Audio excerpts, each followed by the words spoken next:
Bonjour à tous, amis rugbymen et rugbywomen. Pour choisir le deuxième club à présenter après le Stade français dans ma série, j'avais tout d'abord pensé au Racing, ce qui aurait pu être cohérent car c'est le premier club champion de France qui a battu le Stade français en finale pour rappel. Cependant, en échangeant avec certains abonnés, j'ai changé d'avis, tant le club que je vais vous présenter aujourd'hui est beaucoup plus populaire que le Racing, que je présenterai donc dans une autre vidéo. Le club que je vais vous présenter aujourd'hui, bon, vous l'avez sans doute deviné avec le titre de la vidéo ou encore ce petit drapeau à ma gauche, est une véritable institution du rugby français, le recordman du nombre de championnats de France gagnés, puisqu'il s'agit du Stade Toulousain.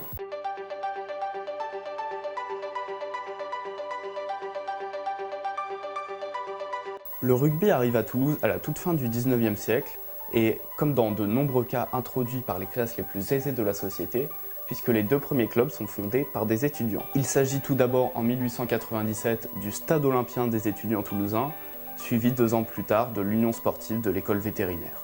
Le rugby à Toulouse comme dans tout le sud-ouest s'implante très bien, donc pour de nombreuses raisons qu'il faudrait une vidéo pour étudier en entier. Cependant, on peut citer tout de même comme principale raison un grand nombre de négociants anglais qui donc ont importé le rugby dans cette région du sud-ouest, et aussi dans le sud-ouest une plus grande force du protestantisme, donc qui est aussi la religion dominante en Angleterre, par rapport au reste de la France. Pour en revenir à Toulouse, le premier club cité, qu'on abrévie SOET, est le club le plus performant de la ville, puisqu'il dispute dès 1903 une première finale perdue contre le Stade français 16-8.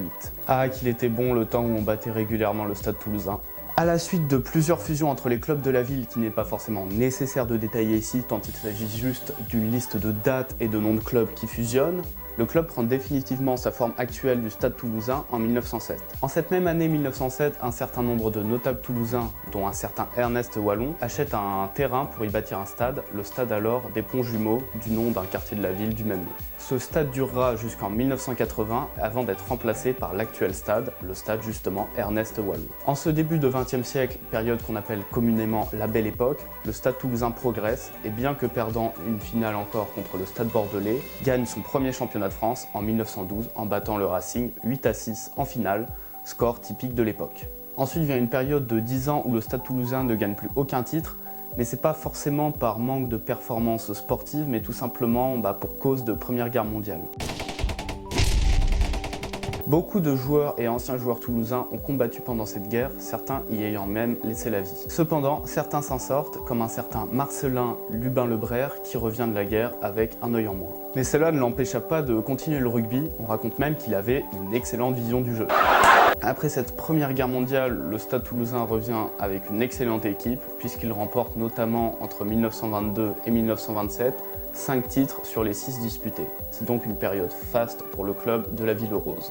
Malheureusement pour les Toulousains, après 1927, le club ne gagne plus aucun titre jusqu'à la Seconde Guerre mondiale. Après celle-ci, le club remporte le championnat de France 1947. Surtout, c'est vers cette période que le club trouve son logo qu'on lui connaît actuellement, en s'inspirant d'une mosaïque de la célèbre cathédrale Saint-Cernin de Toulouse. En effet, comme vous pouvez le constater sur l'image, cette mosaïque est très ressemblante du logo qu'on connaît actuellement au Stade Toulousain. Après ce bref renouveau post-Seconde Guerre mondiale, c'est de nouveau une période creuse pour le Stade Toulousain puisqu'il ne remporte aucun titre en 38 ans. C'est peu pour des Toulousains bien souvent avides de victoire. Le renouveau du club et la période où il devient une véritable machine à gagner débutent au milieu des années 80 où le club remporte 3 titres en 1985, 1986 et 1989. Encore mieux que les titres, le stade bâtit à cette période une véritable identité de jeu qui ne le quittera pas jusqu'à encore aujourd'hui. Ce jeu, bâti sur le mouvement et la circulation du ballon, est alors appelé jeu à la toulousaine. Il faut dire aussi qu'à cette période, les stadistes ont d'excellents joueurs pour mettre ce type de jeu en place, comme les centres Denis Charvet et Éric Bonneval, tous deux membres de l'équipe de France finaliste de la première Coupe du Monde de rugby à 15 en 1987. 3 titres de champion de France dans les années 80, vous trouvez ça beaucoup ? Le club fait encore mieux dans les années 90 où il remporte 5 titres sur les 6 disponibles entre 1994 et 1999. En effet, ils se font tout de même ravir le championnat de France 1998 par un club qui vient tout juste de monter dans l'élite, le Stade français Paris. Les joueurs clés du Stade Toulousain dans les années 90 sont, pour ne citer que quelques noms, tout d'abord le pilier Christian Califano, que j'ai eu heureusement la chance de rencontrer plus jeune, le polyvalent 3/4 Émile Ntamak, donc le père de Romain Ntamak qu'on connaît aujourd'hui, et le demi d'ouverture Christophe Dello. Durant cette période, le Stade Toulousain réussit aussi à remporter sa première Coupe d'Europe en 1996 en battant les Gallois du Cardiff RFC à Cardiff. La période des années 2000 et du début des années 2010 est aussi une période faste pour le club de la Ville Rose, qui remporte les championnats de France 2001, 2008, 2011 et 2012. Mais aussi et surtout, le club réussit à remporter 3 Coupes d'Europe en battant en 2003 les Catalans de Perpignan, en 2005 le Stade français et en 2010 le Biarritz Olympique.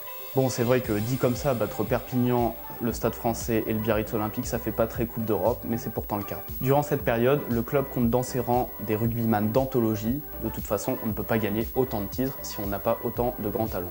Niveau joueur, à cette période, au Stade Toulousain, on a du très lourd.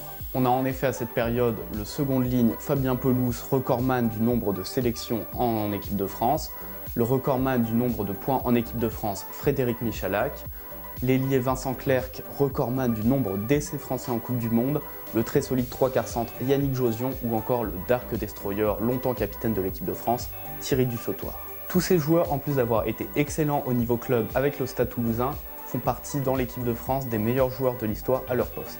Tous ces magnifiques joueurs des années 90 et 2010 ont permis au club toulousain de toujours accéder aux demi-finales entre 1994 et 2013, ce qui constitue en France un record. Le club a cependant, après 2012, une relative période de déclin, avec notamment le départ de nombreux joueurs à la retraite. On pensait alors à cette période que le Stade Toulousain commençait légèrement à rentrer dans le rang, la gloire n'étant jamais éternelle, comme peuvent en témoigner les clubs de Lourdes et de Béziers. Cependant, tout cela, c'était avant la saison dernière, donc la saison 2018-2019, qui a vu le Stade Toulousain remporter la finale du championnat de France contre Clermont, avec notamment un ADN de jeu retrouvé et le retour du jeu à la toulousaine. Cette saison, lorsqu'on regarde les matchs du Stade Toulousain, on assiste à des combinaisons tranchantes, des prises d'intervalle, de la vitesse et surtout de l'audace. Surtout dans un top 14 qui s'appuie bien trop souvent sur des stars étrangères au détriment donc des intérêts de l'équipe nationale. Le Stade Toulousain s'appuie sur de très talentueux joueurs français, comme notamment Antoine Dupont que tout le monde connaît, le régénéré Sofiane Guitoun, et aussi le Stade Toulousain s'appuie énormément sur son centre de formation avec la sortie de nombreux joueurs comme Romain Ntamak, François Cros. Je pense qu'on peut d'ailleurs remercier le Stade Toulousain parce qu'à une époque où notre équipe nationale est malheureusement pas très bonne, je vous laisse imaginer ce que ça serait sans les joueurs toulousains. Think about that. Club le plus titré en championnat de France comme en Coupe d'Europe, avec une ADN de jeu époustouflante, des joueurs et entraîneurs exceptionnels et un centre de formation performant, le Stade Toulousain est vraiment un club hors du commun. C'est d'ailleurs sans doute le plus grand club français, voire même européen, ce qui est très dur à avouer pour le supporter du Stade français que je suis, mais je pense que c'est vraiment le cas. Voilà, c'est la fin de cette vidéo. D'abord, je voulais vous remercier pour tous vos retours sur ma précédente vidéo sur le Stade français, ça m'a vraiment fait super plaisir. N'hésitez pas donc, si cette vidéo vous a plu, à continuer à partager, à liker et à vous abonner à mes vidéos. Enfin, je voulais aussi passer un petit coucou à mon club de rugby de Sainte-Geneviève-des-Bois et à mon équipe de rugby universitaire de Paris 1 Panthéon-Sorbonne et leur souhaiter une bonne saison. Je peux malheureusement pas être là cette saison à cause de mon épaule, mais je suis sûr que vous allez super bien vous en sortir.